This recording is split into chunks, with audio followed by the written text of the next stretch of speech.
I think the discussion of the morning is appropriate to this season of the year. For while it is not essentially a devotional talk, it, I think, gives us some new dimensions and new recognitions of values in the descent of the Christian tradition. And in order to summarize the situation, we'll make an outline of the problems involved, but it is impossible in the time available to study the matter in depth. All we can do is mention a few of the outstanding circumstances. Up to the beginning of the 4th century, the Christian faith was very largely distributed in rural districts, in desert regions, and the churches and communions were isolated from each other. Most of the members of these groups were illiterate, and there was no actual organization or integration of what might be termed the basic doctrine. As 300 years nearly had passed, the isolated regions had developed not only their own peculiar viewpoints, but had already passed through several generations of conformity. The opinions of certain leading minds in these areas became orthodox and were perpetuated generation after generation. But in the different areas, these doctrines were not identical, and in many cases not even similar. Each had its own interpretations, each had a combination of tradition and, we might say, romanticism, and the situation drifted along like this until an important occurrence took place, which was to change the whole shape of Christendom. In Alexandria in Egypt, which incidentally was the seat of the first seminary for the instruction of Christian priests, in Alexandria there was a very pious man by the name of Arius. This man differed from the prevailing doctrine of the Alexandrian synods. He decided that he could not conform with the teachings of the presiding bishop of Alexandria, whose name, incidentally, was Alexander. The bishop and Arius got into very serious conflict, and time went on, and there was considerable partisanism. Some of the bishops agreed with Arius, and this caused further consternation and discomfort to the presiding patriarch bishop. So, finally, he called a synod in Alexandria, in which about 100 bishops and other leaders of the communities gathered and officially excommunicated Arius. The debate was largely concerning the essential nature of Christ. The problem was that Arius believed that Christ was a spirit that overshadowed and entered into the life or body of Jesus at the baptism. Alexander took an entirely different point of view and declared that in Jesus Christ, God himself, as a person, personally incarnated. Well, it was an abstract problem, and was one of many that have arisen in the descent of the faith. But in any event, Arius was excommunicated, anathematized, declared to be a heretic and a traitor, and an incarnation of the Antichrist. This might have been all right, in a sense, as far as Alexander was concerned, but he had made one serious mistake. He had brought a very major controversy into public consideration.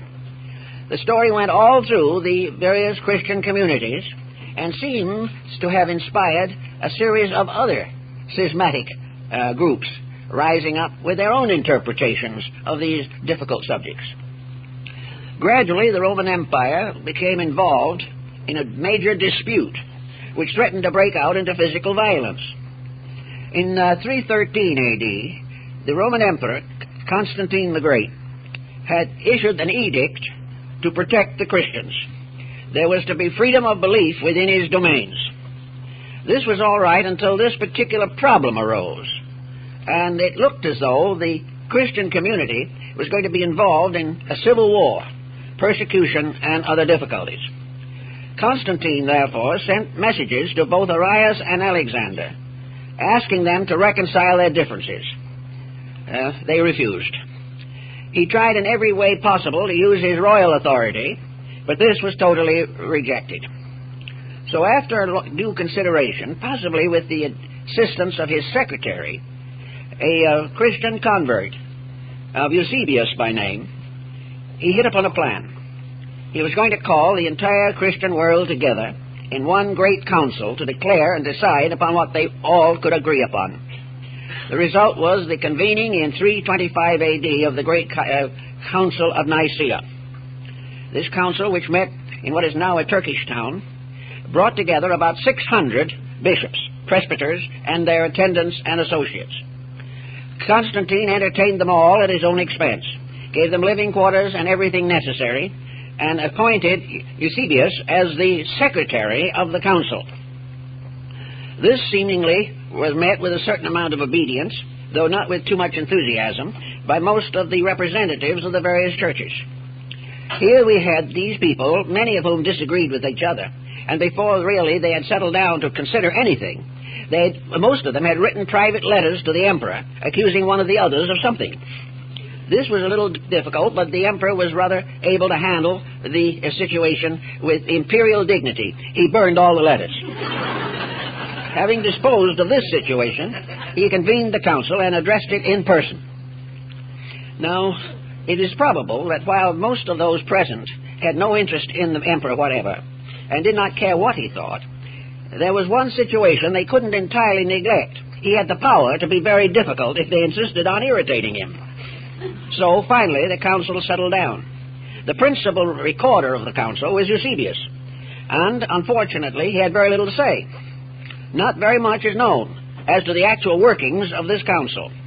Many historians have been up against it, and Eusebius' principal work, the Ecclesiastical History, gives no clear indication of what was accomplished.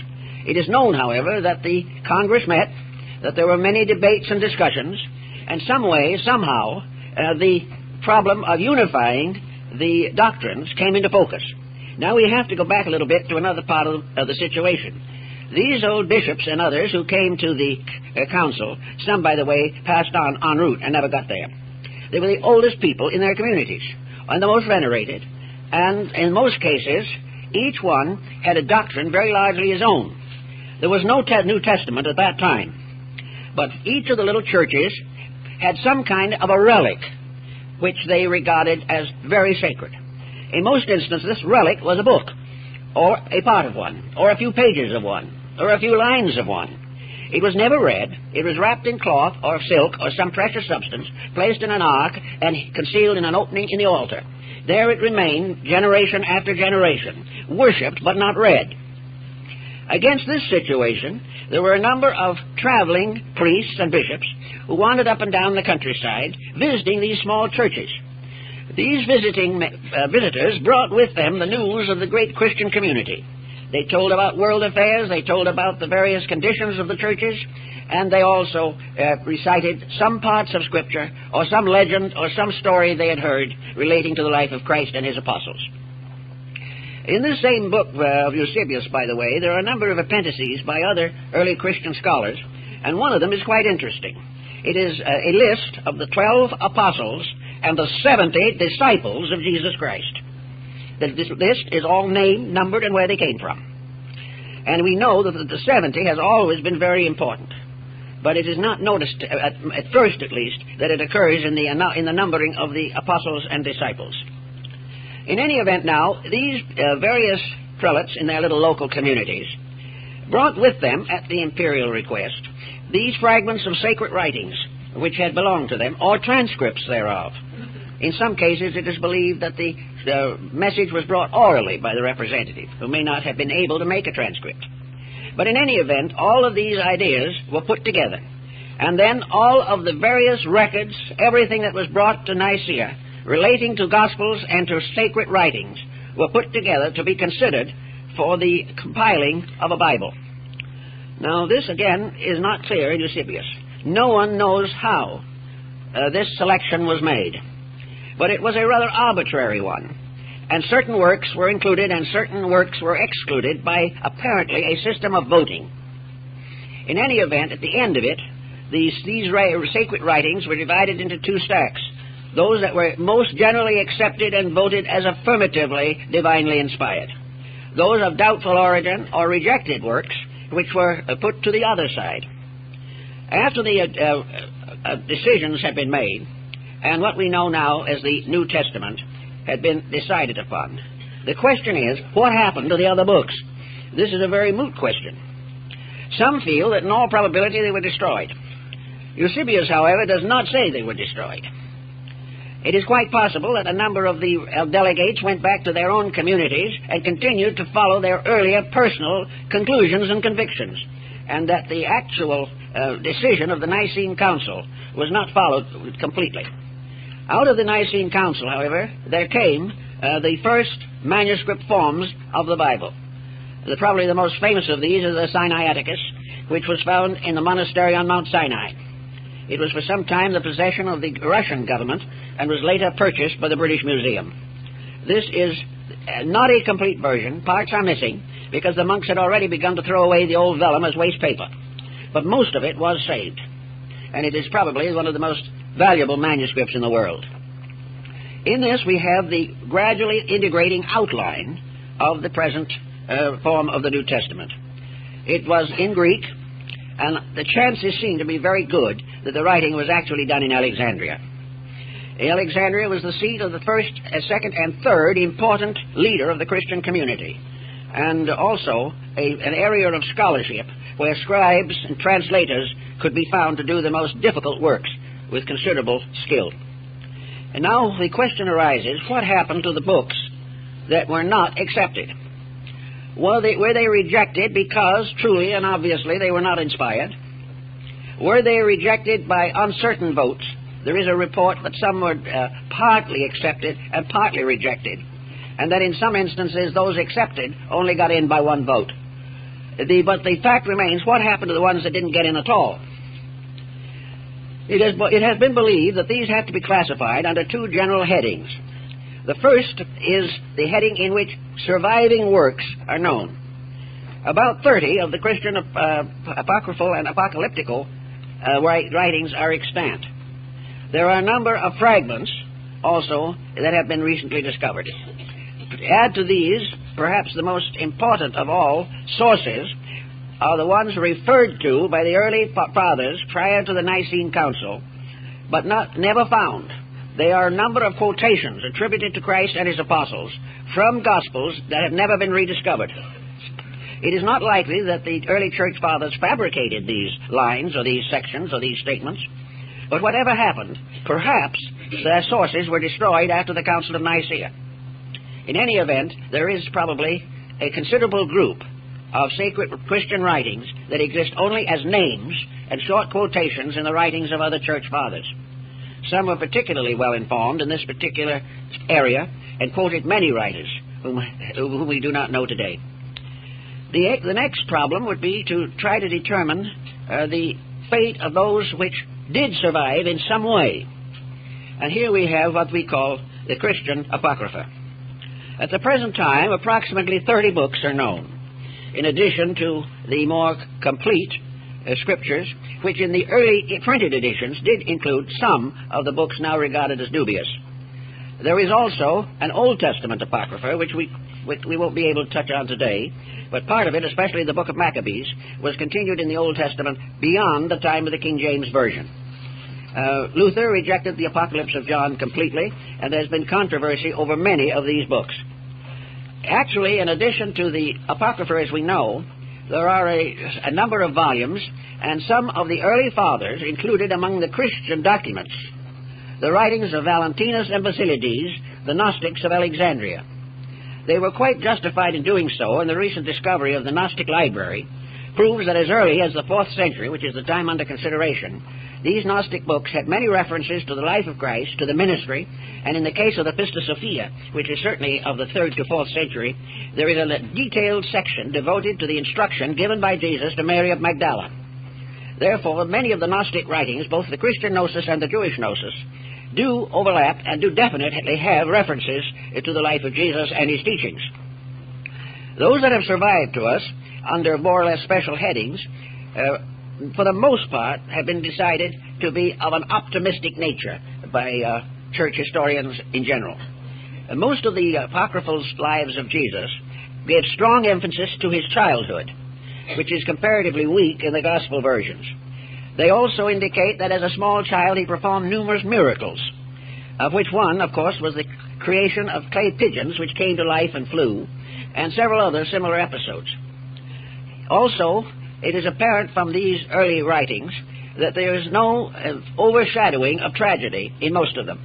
They do not go into the tragedies of the effort to disseminate the ministry.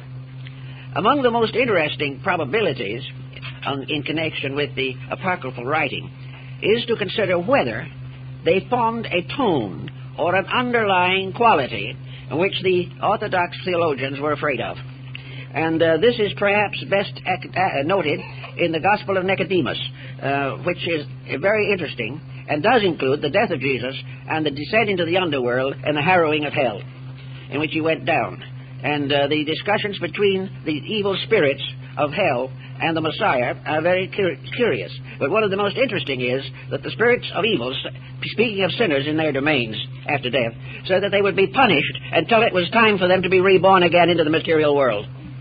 This probably cost Nicodemus inclusion in the Scriptures, because the Orthodox community was too severe on these particular points. There are many other similar interesting episodes, and some very controversial ones. One of the most interesting and stimulating groups consists of the letters of Paul and to Paul in relation to Seneca. According to one of the apocryphals, Seneca, a Roman philosopher of considerable esteem, wrote many letters to Paul, the apostle, and in turn he wrote to Seneca. The tone of the apocryphal book is to the effect that Seneca, if not a convert, was very sympathetic to the Christian cause. And there was considerable discussion of fine points of theology. But for the most part, the letters were of a kind of general, kindly, and constructive attitude throughout the story. Another interesting group of material deals with the life of Pilate after the crucifixion of Christ. According to this particular little apocryphal section, he was returned to Rome, where he was made accountable to the emperor for his conduct. He took with him the seamless coat of Jesus, and whenever he was called into the presence of the emperor, he wore this coat. And while he wore this coat, the emperor could not convict him. So the emperor made arrangements for the coat to be taken away at a certain time. Then Pilate was convicted and executed for his bad judgment in connection with the death of Jesus. This becomes the basis of quite an elaborate structure in one of the apocryphal sections. We also have, of course, a number of the apocryphal books traced directly to the other disciples besides the evangelists. In other words, that St. Andrew contributed. Barnabas, who was with Paul for a long time, did the book that by his name among the Apocrypha. And the books of Hermas are very interesting and important. The Proevangelium of the Pseudo-Matthew. Many of these works are probably worthy of inclusion in the present scriptural collection. However, if we study them very carefully, we are forced to admit that they do not add a great deal of specialized information. There is a legendary quality about many of them. They, however, nearly always are in conformity with the four Gospels and the Pauline epistles. They represent various extensions or amplifications of some of the ideas in the accepted canon. So we don't find anything that is going to finally solve any major controversy concerning the life of Christ. But we do find abundant evidence to support the major historical events related in the Gospels. We also find that there seems to be an effort, or was an effort, to depreciate mysticism, and a major, at least oblique attack on the Egyptian Neoplatonism. The philosophy side of the Christian doctrine, as it gradually developed through Aquinas and St. Augustine, does not have much bearing in the apocryphal works. They are purely devotional and would appear to be based upon each other into a large degree. They are, however, very interesting and quite important in their contributions to our general knowledge. I think one point that was made by Constantine should be of great interest today. Constantine was by no means an extraordinarily noble character. Constantine was probably interested in Christianity primarily as a means of supporting his control of the empire. He was not a particularly virtuous man. In fact, he was either convicted or accused of a great many rather despicable acts. He was not able to be initiated into the Eleusinian mysteries in his own country because of his bad reputation. But Constantine did have one very interesting remark to make. and it was in about 320 that he made it. And it was a remark that I think is of still a great importance. He said, why does this new religion place so much emphasis upon theology and breaks itself into splinters due to its theological differences, when it was evidently intended by the founder, as found in the four Gospels, to improve the moral life of man, to increase his spiritual insight, and to advance the cause of universal brotherhood without consideration for various sectarian differences? Now, coming from a man who was not baptized practically until his deathbed, this is a very interesting thought. And it seems as though we can take that thought and precipitate it into the history of the Western religions and find how many times antagonism, suffering, have been caused by theological differences. Differences which had little or nothing to do with the daily life of a good Christian. So in this time, perhaps, in these difficult days that we are in at the moment, it would be wise for us to recognize what Constantine saw, and several other things that perhaps were shown to him clearly by Eusebius, who was, of course, also responsible for the Nicene Creed, the creed of his own church, little church, which was finally imposed upon all of Christendom.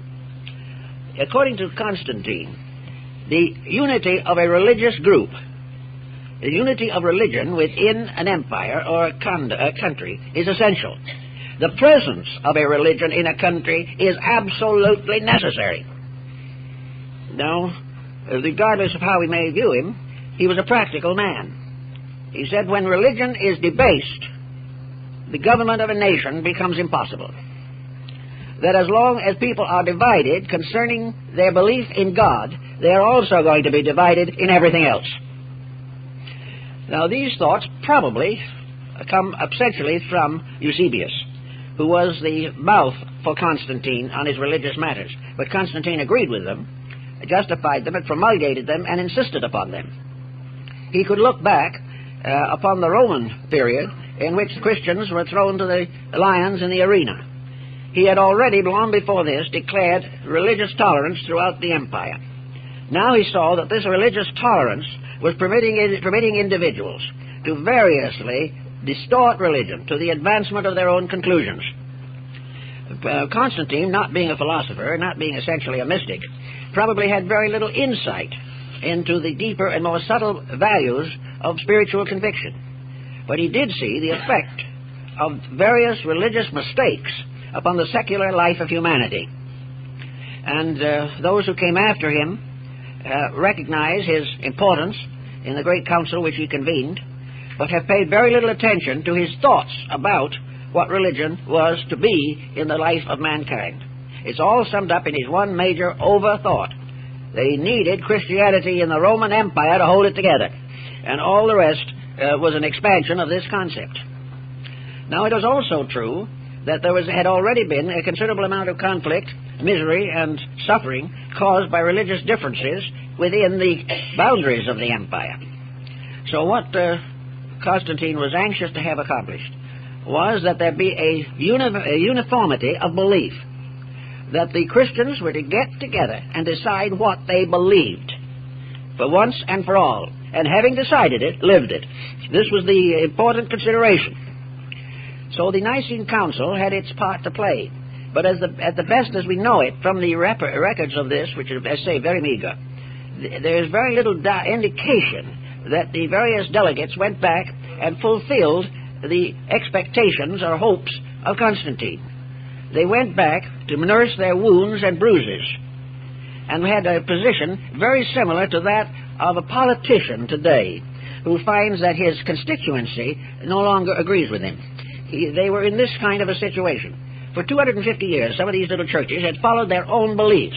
4 or 5 generations of leaders had believed those very same things. The present incumbent believed these very things, but he was supposed to go back to his congregation and say he was wrong. Well, this is hard to do. Politically, it's almost impossible. If you have made a mistake, you defend it at all costs in order to save your own reputation. And this happened in a good many cases. But all in all, there was an improvement. There was a general recognition of the 4 Gospels And although by the end of the 4th century A.D. there probably were not a dozen copies of them in existence, the influence and implications of them through the more advanced clergy was being felt completely throughout the empire. It was a time in which what we know as the beginnings of formal Christianity, and we then moved from the ante-Nicene period to the post-Nicene fathers, who began to expand. The ante-Nicene, those before the Council of Nicaea, were, might we say, apologists. They were trying to get along with a non-Christian environment. They were therefore, as in the case of Clement of Alexandria and Origen, forced to make certain compromises. They couldn't really come out and call everybody else wrong. So they were careful to try not to offend everybody. But after the Nicene Council, the apologists faded away, and the propagandists moved in with everything they had, and insisted upon this uniformity and conformity of belief. Now, if it is true, as which it looks as though it was, that from the very beginning there was also a stream of mysticism, which perhaps, if we can hazard the thought, was carried along largely by the so-called rejected books. With most of the books no longer in existence, we do not know the full details, but the limited quotations, the small fragments that have come down to us in the writings of the Church Fathers, who were able probably to trace the originals, would indicate that there was a definite mystical content coming into the Christian faith at a comparatively early date. The apocryphal books, particularly those dealing with the life of Christ, also indicate a greater use of miracles, many wonderful happenings that have never gotten into the Orthodox Gospels, strange circumstances, natural phenomena, and all kinds of mysterious, mystical, almost magical elements. And it is probably because of these inclusions that many of the books were rejected for nonconformity. But even though this conformity was not acceptable, there is no doubt in the world that by the 4th century, Christian mysticism was reasonably firmly established. It was based upon one essential point, namely the possibility of interpreting various statements of the Scriptures in a metaphysical manner. That while all things had their literal forms, it was quite possible that these literalisms were symbolical of something else, that everything was not to be taken literally. So most of the early fathers expected everyone to take these ideas literally. But as time went on, even before Nicaea, there is a strong evidence that in Egypt and in Athens there was a metaphysical element coming in. And this metaphysical element was probably preserved in the Gospels most completely in the letters of Paul to the Corinthians. Here we have a considerable statement of a mysticism which also occurs in other of the Pauline writings which are now regarded as apocryphal. So we have the rise of a Christian mysticism. We also find that gradually the Church accepted this. It accepted the possibility of a mystical experience in itself. And gradually the canonization of prominent Church Fathers depended on one of two factors, either martyrdom, which was the larger one, or a mysterious mystical experience of communion with deity. These two were the basic elements which contributed to canonization. Now, Christian mysticism has come down to us today. It has come down to us within the Catholic Church and also within the Protestant churches. In both of these communions, the mysticism has been largely censored by the doctrines of the sectarian itself. But in spite of this, a constantly increasing mysticism is evident. Now, one of the reasons why mysticism comes in is because with the passing of time and the changes of history, literalism loses dignity. Today, things that were accepted without question 100, 200 years ago are simply no longer tolerated. Interpretations that are completely literal have run against scientific, philosophical, and theological objections. So we have a tendency, which began in the very early time, to interpret all of the essential principles of religion in a mystical manner. This is also justified by the actual words of Christ himself.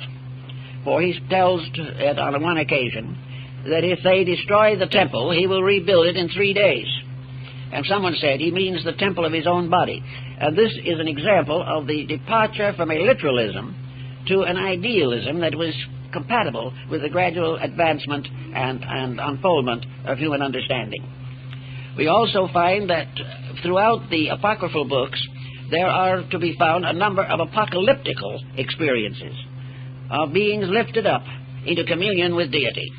The only one of these books that survived in the Holy Scripture is the Apocalypse attributed to John. But there was one by Peter, there was one by Paul, there were several others by other disciples, and some by early church fathers.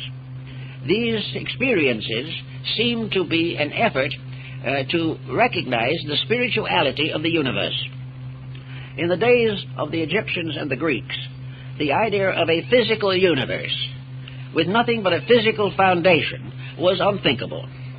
And even the fathers of astronomy, Ptolemy of Alexandria, for example, recognized the idea that the physical universe was the shadow of a spiritual world. It was something cast upon the face of nature, which had its origin in a divine purpose or a divine plan. So most of the apocalyptical visions found in the apostles and in the commentaries and the apocryphal works were based upon a system or concept of astronomy which had developed in Greece and Egypt and in Chaldea. We also realize that the apocalypse is very similar in its structure to the Muslim vision of the ascent of Muhammad into heaven. The idea is found also in the Kabbalah and in the early mysticism of the Jewish Kabbalists. In any event, the whole concept was, in all of these works, that the universe was a spiritual reality, that the physical forms that existed were symbols, evidences of something greater than themselves. The point of view that the universe was created out of nothing was held for a time by the early church, but gradually relaxed away, because it was simply not possible to assume that something comes from nothing. But in any event, the main theme of the situation was represented by John in the Apocalypse, is that life is a spiritual mystery, that religion is the recognition of the reality of things unseen, that man himself is a spiritual factor moving through a spiritual world, but this truth is obscured by the restrictions of his own sensory perceptions. Therefore, the early communion had to believe and affirm, as is represented on the ceiling of the Sistine Chapel in Rome, that the divine power fashioning things, creating things, was in truth a deity, not merely a law, not merely a mechanics going on forever through time and space, that there was a divine mind and a divine consciousness and a divine soul behind the mystery of existence, and that the manifestation of this divinity was particularly summarized in the ministry of Jesus Christ. So that the apocalyptical books all have this flavor, but do not fully mature it. One of the reasons why they did not mature it was because to do so, they would have been required to accept certain non-Christian principles, already well known and in circulation in the areas. So it was best not to go into detail on this, but to maintain the simple fact, undeniable and irrefutable, that the universe is essentially a spiritual reality. Most of the apocalyptical writings assume this. The Apocrypha intimate it. And they also intimate in various ways the importance of the individual's acceptances of certain truths. I think we may also say that the apocryphal books contain a number of allegories like the accepted volumes, which require interpretation to even make reasonable sense. They are parables, they are symbols, they are myths, legends, all of which, however, are founded in the spiritual fact of man's existence in a divine plan. Now today there's another kind of controversy that has arisen, which is no longer relating either to the accepted Gospels or the possibility of enlargement through apocryphal means. The head-on collision today is between what we might term materialism and idealism. The non-believers of antiquity were regarded as heretics. The non-believers of today pride themselves that they are scientific intellectualists. They believe what they believe, just as all these little priests and bishops back in the 3rd century and 4th century believed what they believed.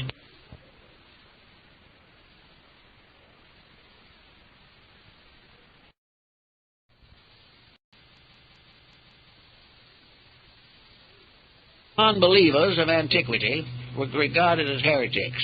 The non-believers of today pride themselves that they are scientific intellectualists.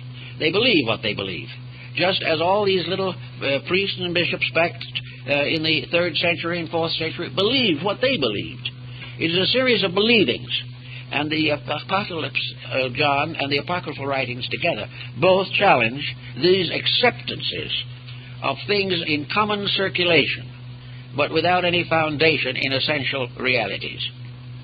Even in the times of Origen and St. Athanasius, there was a certain misgiving about the acceptances of the past in its orthodox form, that because something had always been believed did not make it infallible. It was only infallible if it was true, and it was very difficult to prove or justify some of the prevailing beliefs which were holding control of public minds even in the 3rd and 4th century. Today we have another head-on problem, but we have not yet developed a Constantine to handle it. And this problem is simply that a world divided between belief and unbelief is in a very serious condition, because it provides the grounds for all kinds of fanaticism, terrorism, and disillusionment in every area of life. Constantine liked to believe and more or less affirmed the fact that these differences are simply relatively unimportant, that the only things that are important are the unities, the things which are generally accepted. Constanza, the daughter of Constantine, finally convinced Arius to come into some kind of a compromise decision with Alexander.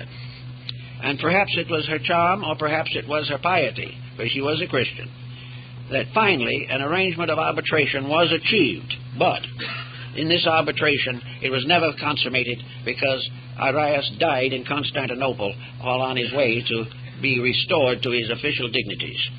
This was the end of the one heresy, but it was the parent of many heresies that go on all the way through, not only the Christian faith, but most of the religions of the world. Every religion has had a council at somewhere along the line to try to straighten out its problems. And these problems are all based upon the lack of evidence that is generally acceptable concerning divine matters. To find an agreement between persons of different convictions, different ages, different races, different nations, these differences, how to reconcile them? Well, there's only one way that we have found up to date now in connection with this type of problem, and that is tolerance.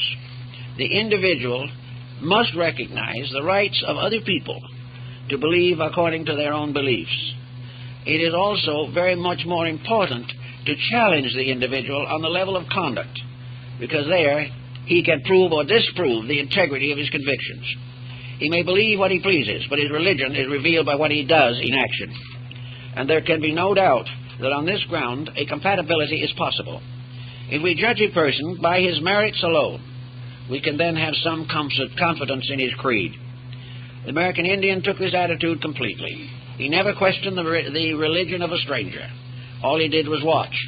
And if the conduct was good, the stranger was good. And if he was good, the thing he believed had to be good.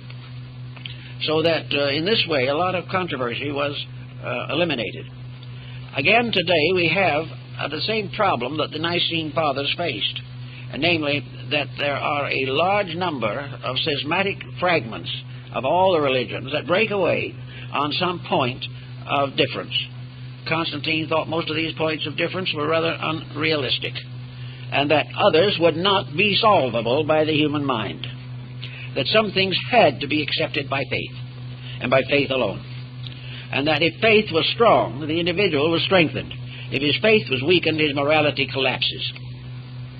So it is faith, but which must take the place of knowledge in the study of the ultimates. The ultimate nature of deity, the ultimate purpose for the world, the ultimate end of man. These situations can be verbalized into more or less parables or simplifications, but the facts are beyond human conception. And these facts are not necessary. Man never needs to know more than he can reasonably learn in order to live as well as he can reasonably be expected to live. So from that time on to here, we find this long shadow of an old problem that is being more or less born again.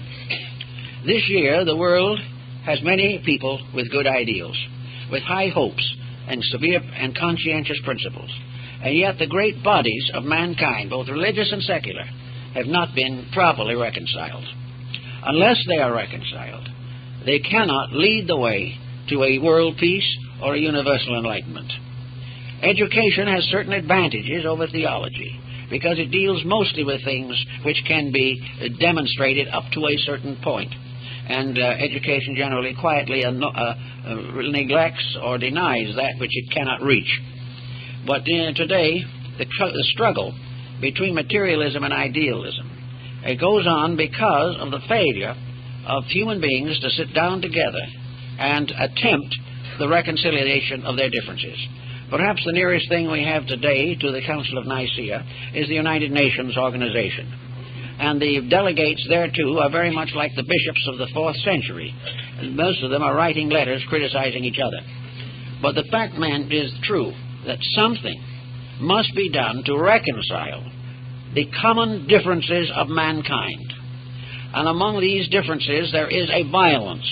There is a tyranny of attitudes. There is an unwillingness to arbitrate. There is a determination to live or die on a certain point or condition. In most cases, the elements involved are not especially valuable. When I was in New York a number of years ago, I gave a series of lectures in a building there which was devoted very largely to philosophical discussions of one kind or another. And I learned while there that two very important sects of philosophical thinkers had wanted to use the facilities of this building. They had wanted to have the right to hold their own meetings there. But in both cases it was understood that they could not possibly do it if the other group was admitted. Even if it was a different day, a different place, a different time, if one was admitted, the other would refuse to come. And that was in the recent years. So this type of thing is slow in breaking down. There are evidences that it is becoming somewhat better. And there are now groups that are able to get together who had no common ground 50 years ago. But the great problem still remains. The 4 or 5 great religions of the world all have essentially the same teachings. And as one great scholar of the past said, there are 70 names of God, but only one God. There are many faiths, but only one reality behind them all. And we have been divided for centuries by names and words. We have thought if the word was different, they were talking about a different thing. But this is not true. The one great thing that we have to learn is the divine law governing life.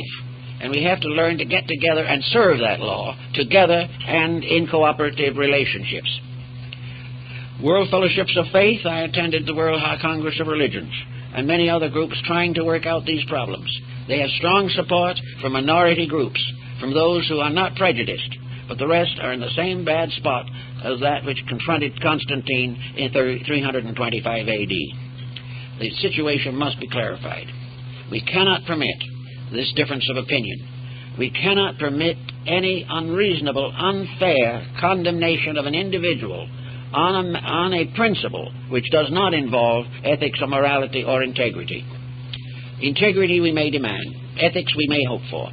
We may hope for honesty and consecration and sincerity. But we cannot expect complete agreement unless we broaden the foundation, enlarge the structure until it is inclusively possible to get everything into it. Now, at this time, we are gathered to celebrate the birthday of the greatest figure in the history of humanity. And the power of this figure in the transforming of the life of mankind cannot be overestimated. All the words that were written about him, all the Gospels that try to interpret him, are secondary to the miracle of the fact itself. We found finally a voice that was the loudest voice that the world has ever heard, a voice which is still strong enough to control the religious life or influence the religious life of over half of the human race. Now this power lies not in wealth, in militarism, despotism, or physical authority, but in the magnificent example which reaches into our lives and hearts and inspires us to do likewise. We are in the presence of a magnificent symbol of man's proper way of life, the constant recognition of loving one another, of serving truth, of sacrificing self for the common good, and for the recognition of the divine in all of its manifestations in all the areas of experience and phenomena. Recognizing this, we do have a tremendous wealth, a wealth of spiritual integrities. a wealth that cuts through all of the racial and economic and social states of humanity. We have many groups in the Christian communion from other nations, other races, from far places, and every phase of human culture has been influenced. So therefore, we need now perhaps to learn the lesson of the Council of Nicaea, to learn the lesson of finding a way to codify the entire concept of man's life. Several efforts have been made to write a religious book, a universal religious book. My old friend Dr. Riley tried to do it. He called it a Bible of the World, in which the best sections of all sacred books are brought together. This was a very noble experiment. Many profited by it, but it was not strong enough to move the situation in the direction that it has to go. The constant effort of these different beliefs to dominate each other is not consistent with the future well-being of humanity. No one wants to take these beliefs away from them, but it is necessary that they also hold strong enough beliefs in common to make possible a close fraternization and a complete cooperation with the cause of world peace and the improvement of the social condition. This goes back again to the mystical aspects of the early church, as found perhaps best in Neoplatonism and in the doctrines of the Gnosis of Valentinus and Basilides. These recognized a great chemistry, a kind of alchemy, and the alchemists had it. That was the transformation of human nature. The old beliefs of the mystics, both Christian and non-Christian, have descended into Europe through the great teachings of men like Bamy and Paracelsus and Lully and other great leaders of mystical thought. A deeper meaning that the real problem is the transmutation of human nature, and that the formation or universal reformation of humanity is the only solution to our problem. This was the original problem of the Gnosis and was one of the earliest problems of Christianity.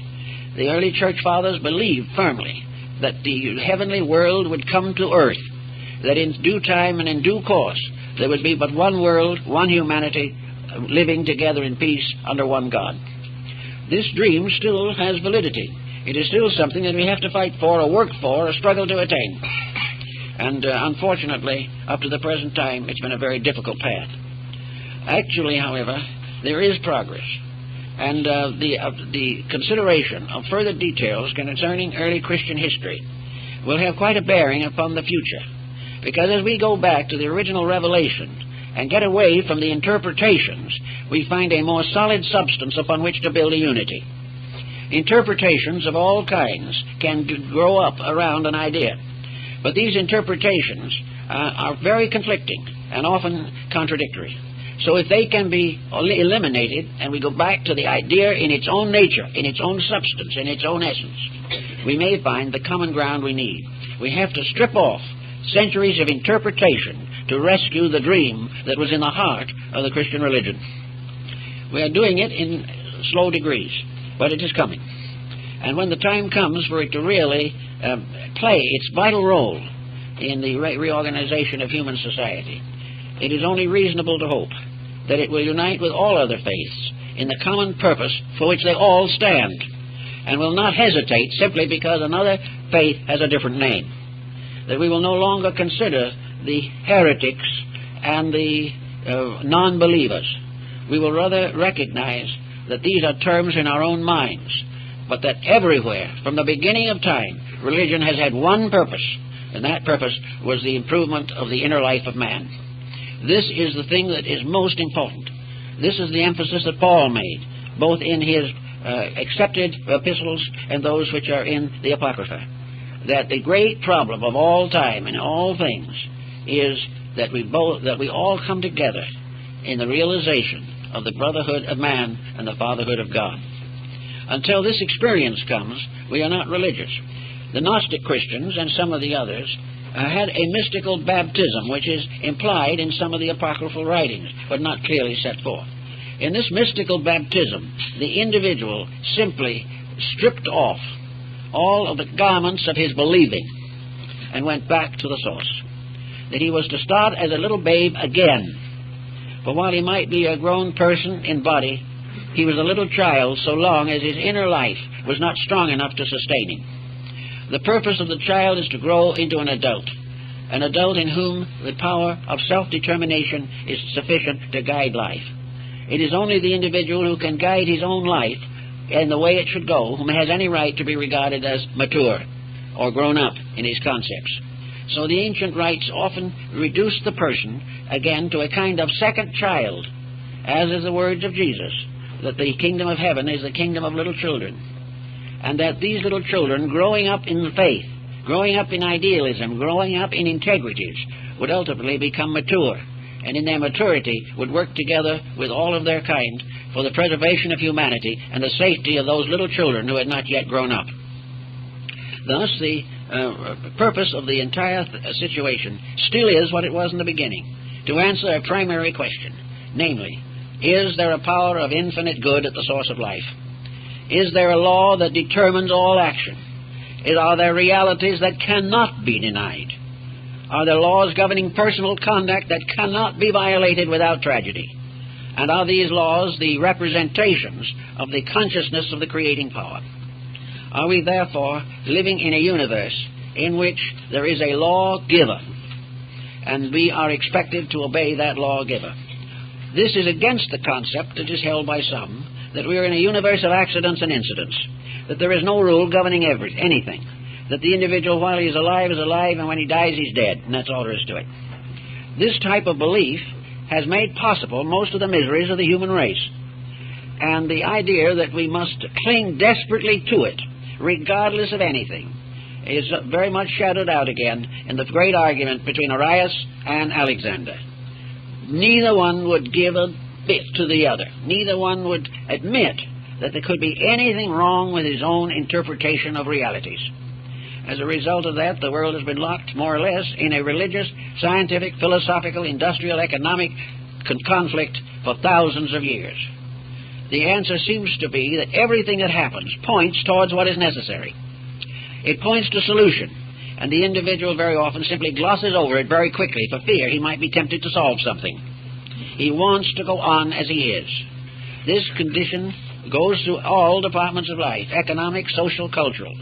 But the time must come when, through the experience of his own tragic mistakes, the human being comes back again to the realization that there is an archetype, there is a plan, there is a purpose. And those who are understanding and enlightened are either for this purpose or against it, and that there can be no compromise. We either must believe in the reality of the divine plan or disbelieve. If we believe, we have strength to meet many obstacles and problems with courage and integrity. If we do not believe, we find ourselves in a shipwrecked condition in a world that is gradually falling apart. The apocryphal writings have been translated now from manuscripts in the Vatican and in several other great centers of culture. A number of them are available, one of them in the terms, the lost books of the Bible. They are suitable to be read and considered. They do not contain a vast amount of new information. For the large part, they are examples of intensification or elucidation of material already in the Gospels. But they strive to fill in breaks and points which are not clearly defined. They seek to answer certain natural questions that arise from the accepted books themselves. There is not as great a sublimity in them as there is in some of the recorded Gospels, but they do represent a striving after righteousness. They try to tell, sometimes almost like little children's fairy tales, things about Jesus and things about the lives of the apostles that make these apostles and persons more available to us in their simple friendships and in their ordinary actions and conditions. There we have, of course, a considerable discussion of the life of the Virgin. The Gospel of the life of the Virgin carries through from the Old Testament and through practically everything that we find in the New Testament regarding the genealogy of Jesus. We also have all kinds of little additional things thrown in to vitalize and make more interesting these classical accounts. And there's no doubt that many of these books would be a considerable inspiration to the average person. That they do indicate also that early there was a greater literature. But this greater literature, particularly in its more profound parts, is not present in the Apocrypha. The Apocrypha is a kind of commentary on the Gospels in substance, and with certain emendations, but with a slightly mystical flavor, a more miraculous approach, a reality of things that would be generally regarded today as magic or something of this nature. But the various divine personalities or worshippers or bishops are given powers and circumstances, and these in turn contributed to the Golden Legend, the first great book of Christian, we might say, mythology. Vortigern, in his Golden Legend, gives the lives of saints, the lives of martyrs. He is also the one who, for instance, gives us a clue to the sacred books of the Ethiopians. For there is another group of Apocrypha that we haven't considered at all, and that is books that arose in distant communions where the faith has remained unchanged for nearly 20 centuries. The Coptic Christianity of North Africa has its own commentaries, its own messengers, its own teachers and heroes, but it is still dominated by the Christian Gospels. So there are all kinds of side writings, some of them quite old, others simply representing the piety and enthusiasm of leaders of the 12th to 15th centuries. But in every case, there is something that gives a little new angle to the old problem. But mostly now I think we are all concerned with what is found in the Apocrypha as well as in the revealed Gospels or the accepted Gospels, is this great crisis. Not as a prophetic thing. Some have tried to make this crisis a dated prophecy, particularly in the book of Revelation. But it is not a dated prophecy. It is timeless. The conflict between the individual and the pressures of the opinions of others, this conflict has always existed. The desperate effort to maintain uniformity, even at the expense of progress, has also survived to us from the past. I think we do need, very definitely, a new concept of basic interpretation. We do not need to touch the Scriptures themselves, but we need to create a text dealing with the use of them in the immediate problems of international affairs. We need to help people in this world to recognize that they shouldn't drive a car under the influence of alcohol, that they should take care of their children properly, that they should produce entertainment that is fit to see, and that always the man is responsible to a divine law and a divine purpose. But he will not serve that purpose or that law unless he believes in it. And in lacking belief, he must live with the consequences of his disbelief. And this consequence is very serious. So now, for nearly 1,800 years, the Christian authority has been diminished by feudalism. It has been damaged by conflict within itself, conflicts that have never really been solved. Some of them partly arbitrated so that people can get along in the same community without actually warring over it. But still, in the lives of many people, their own peculiar creed is true, and all others are untrue. As long as this remains as it is, the munition makers will have a busy day.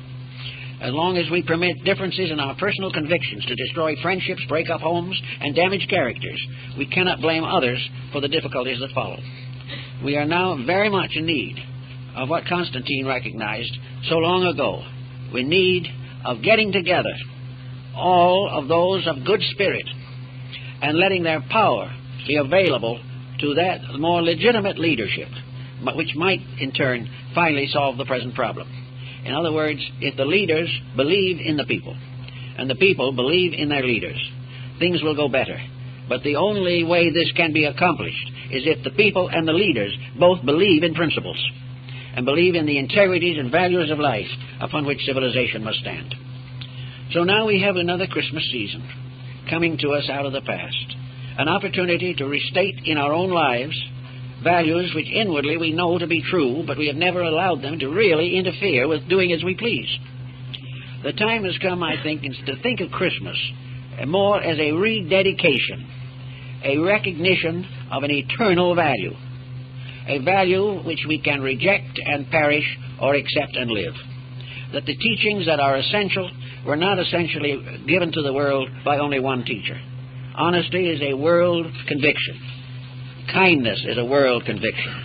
Buddhism is waiting for the Lord Maitreya, whose name means kindness. And kindness is to be the coming Savior of mankind. Whether we call it the Lord Maitreya or the Messiah, it remains the same thing. For it is the quality, the principle, and the energy which the Word symbolizes that doeth the works. It is not the Word. So everywhere we are waiting for world peace, world understanding, world cooperation. We are seeking to feed the hungry and fulfill all of those requirements which Jesus bestowed upon His apostles. And in order to do these things, we must begin to think in terms of solution and realize that while this may be a little difficult, while we may find it hard to give up some of our pet notions or to share our goods with the unfortunate, that in the long run it is the virtue of the truly religious person to work constantly against the selfishness in himself and to gradually recover from the blind spot which he has permitted to develop, in which he is able to live his daily life without consideration for the spiritual importance of the things that happen. The happenings of daily life are symbols of the quality of human attainment. And where the happening comes to sorrow, it means there's something wrong in the conduct of the person. A sorrowful, weeping world is a world that has departed from principles. It can only come back to those principles and survive. Therefore, at Christmas, we are constantly reminded of an eternal mystery, the mystery of the love of deity manifesting upon all planes of existence. And it so happens that if the love of deity is with us, our love should be with deity, with doing the works, so that in a little way at least, we are all bishops. We are all members of a kind of world clergy in which our dedication is primarily to the works of righteousness. If these thoughts can be strong in our hearts and minds at this time during the Christmas season, I think we will be more serious. We will still enjoy the good, but let us remember that when we give presents, in a sense these presents are intended to represent rewards. The little boy who is naughty is not supposed to get a Christmas present. The grown man who is naughty is not expected or not able to claim a happy life, the respect and love of his friends and family. We are rewarded by the mysterious gifts of grace that react from our own conduct. And each individual who lives a little nearer to the truth will find in himself that he is a little nearer to peace, security, happiness, and world unity. These are the things that we must give consideration to, especially this year. For we see now that, as never before perhaps, the dangers of selfishness and materialism. They simply will not operate. And unless we are able to do a little better with the subject, we are going to drift along to one tragedy after another. It is not the name of the power we believe that is the most important. It is that our belief leads to obedience. That what we know to be true, we do. And this is the part of life that is important to us, because most of us do know better than we do. And if we do what we do know, we will know more. For each development of character releases from within ourselves a new wealth of mystical overtones and insights and understandings. So we'd like to wish for all of you this year a new dedication to the great principles of truth, new friendship, the ability to say more and more that there is no belief in the world that you're going to criticize, that you're going to do everything possible to help everyone live his beliefs in terms of the one truth behind them all, and that if we will overlook appearances and stay with principles, we can accomplish something for nearly everyone who comes into our lives. So having a deep insight into meaning yourself, into the realization that if we love truth, we will keep its commandments. And if we believe in Christ, we will keep His commandments. If we will kind of make this a living, firm establishment within ourselves, we'll have a better new year, and the whole world will be better. For there is not one single good deed committed by one person that does not contribute to the final perfection of the human race. So with these thoughts, our blessings are with you for this holy season.